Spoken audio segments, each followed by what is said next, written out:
ninguém perde o técnico campeão à toa. Né? Ninguém volta depois do adversário, e este adversário, o Flamengo, à toa, e o enfrenta. Então, era inevitável que o Flamengo fizesse o que fez.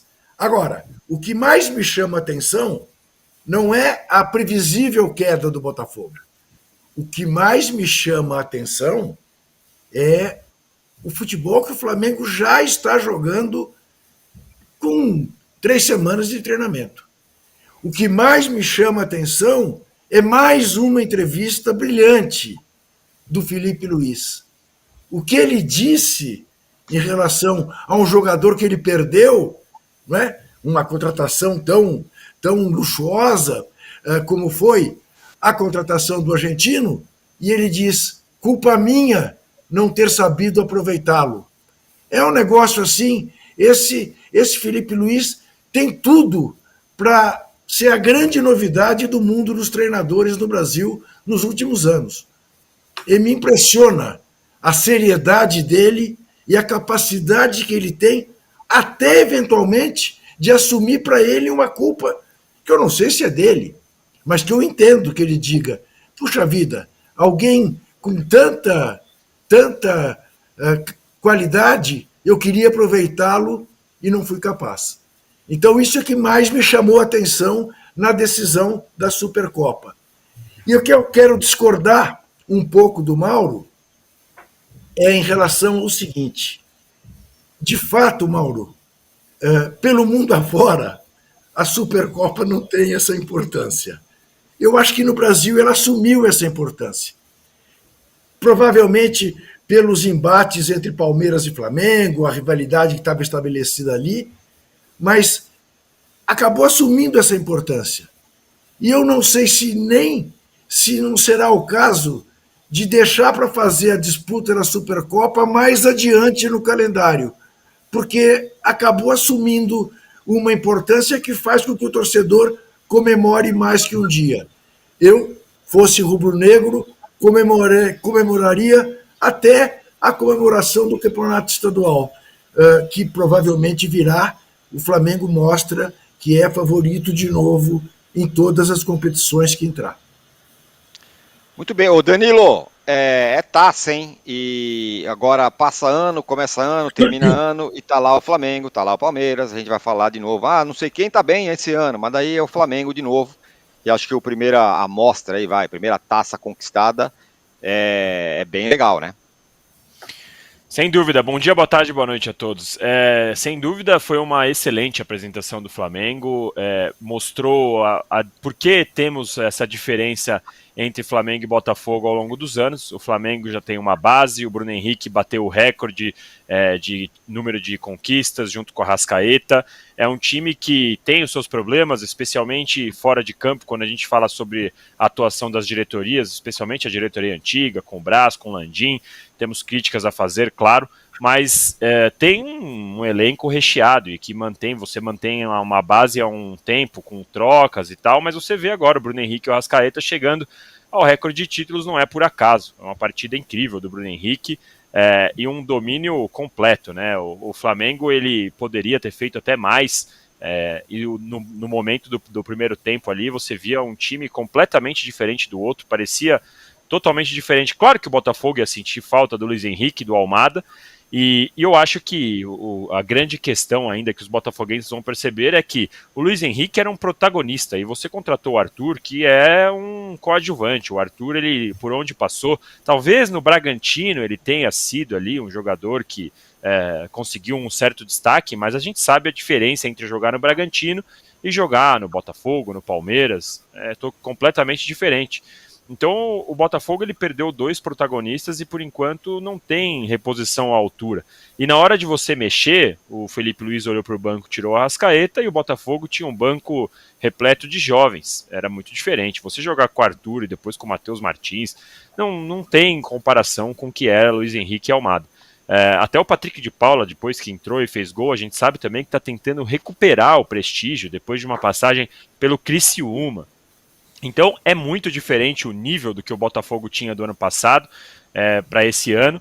Não só, mas manteve os 9 titulares. Ok, 9 titulares mantidos, mas quando você vai rodar o time é totalmente diferente. E isso porque a gente está falando de um jogo de 90 minutos, que teve sim chuva, gramado e tal, mas imagina no restante da temporada, na hora de você ter que fazer as trocas, é muito diferente do que tem o Flamengo, do que tem o Botafogo. Em relação ao treinador, eu até acho que o Tite, ele merece mais uma chance. Eu não acho que o Tite, a impressão que o Tite merece ter do trabalho que ele pode fazer é a que ele teve no Flamengo. Acho que ele é um treinador melhor do que aquilo, mas chegar no Botafogo dessa maneira não vai ser bom para ele. Eu acho que não seria uma boa. Até para o próprio Botafogo, a impressão que a gente está tendo é que o Tite está chegando como uma última opção. O Botafogo rodou, testou e agora vai para o Tite. Então não sei se seria um casamento ideal para nenhum dos dois lados nesse caso, não. Muito bem, o Arnaldo. Oi. Eu só queria falar que a gente sempre fala dos desfalques do Botafogo, fala dos dois maiores, Luiz Henrique e o argentino, mas esquece o Júnior Santos, que entrava e fazia gols muito importantes, e também se foi. Também foi. Não, aí, Zé, aí você acrescente o Eduardo, que não era titular, mas era importante. Acrescente o Tiquinho, que já está jogando no Santos muito bem, fez uma belíssima partida contra o São Paulo, né? Não, perdeu demais. E o Adrielson desmontou o Botafogo. Não adianta querer, né, dizer que não. Tapar o sol com a peneira. O Botafogo foi devidamente desmontado e nem treinador conseguiu ter ainda. Tem essa conversa agora do Tite, né, que não sei se aceitaria, porque depois que não se deu bem, né, recentemente no futebol do Rio de Janeiro, não sei se ele está muito afim de voltar e pegar esse abucho agora, né? Ter que reconstruir um time que ganhou tudo no ano passado. Muito bem, o Arnaldo, o Flamengo campeão, o campeão ano passado foi o São Paulo, foi campeão da Supercopa jogando no Palmeiras nos pênaltis e tudo mais e tal. Dá para traçar um paralelo e aproveite já fale também do Flamengo e do São Paulo, que assustou, vamos dizer assim, a torcida depois de tomar a sapatada do Santos. Tudo isso, esse pacote todo. Pô, já faz tanto tempo, né, a outra Supercopa, e mais do que a vitória do São Paulo em BH, nos pênaltis, era o jogo das duas torcidas, já que a gente está falando na barbárie, né? O jogo das duas torcidas em BH, não teve conflito algum, teve lá um esquema todo especial de convivência, de escolta, mas nesse meio tempo, nesse ano, teve tudo também fora de campo em termos de briga que a gente viu, inclusive envolvendo a torcida do Palmeiras, o Trajano lembrou aí contra o Cruzeiro, né? No mesmo trajeto que percorreram as torcidas de São Paulo e Palmeiras na rodovia Fernão Dias. E aquele título, falando de dentro de campo, né, Tironi, eu acho que o título de comemoração 24 horas talvez seja para quem comanda, mas para o torcedor ele dura um pouquinho mais, né? E além do torcedor, eu acho que quem joga, quem comanda times, se envolve demais. O Felipe Luiz ontem, há tempos, acho que ele não comemora tanto uma coisa como aquele gol do Luiz Araújo, né? Ele invadiu o campo.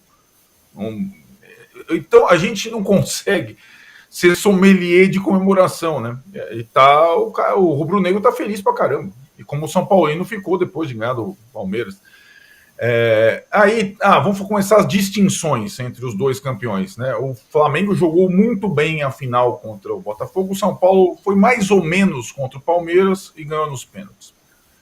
Dá para comparar também o Flamengo desse início de ano com o São Paulo desse início de ano, né? O Flamengo fez uma partida com o Botafogo, aquela partida que o São Paulo fez contra o Corinthians. Não valeu taça, mas foi uma grande vitória e uma grande exibição precoce para o início de temporada.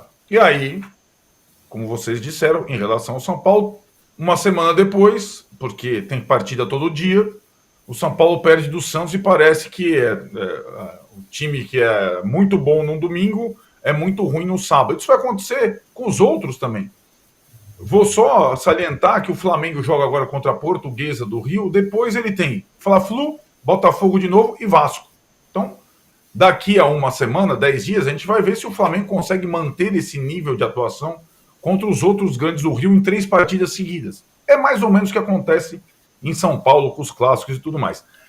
É muito jogo na sequência, alguns jogos superiores ao campeonato, no caso dos estaduais, alguns clássicos, mas eu acho que o Flamengo tem, desde o final do ano passado, um bom sinal em relação ao comando, em relação ao time, que ainda tem alguns ajustes. Ontem, eu acho que a estreia do Danilo só simbólica, mas acho que a chegada do Danilo acho muito boa para o Flamengo, em termos de opção para o futuro aí. E sim, eu acho que o Tironi tem razão quando ele fala, quando começa uma temporada nesse recorte do jogo inicial simbólico Supercopa, a gente sempre tem o Palmeiras e o Flamengo como os principais times do Brasil nos últimos anos todos. E tem os desafiadores, né?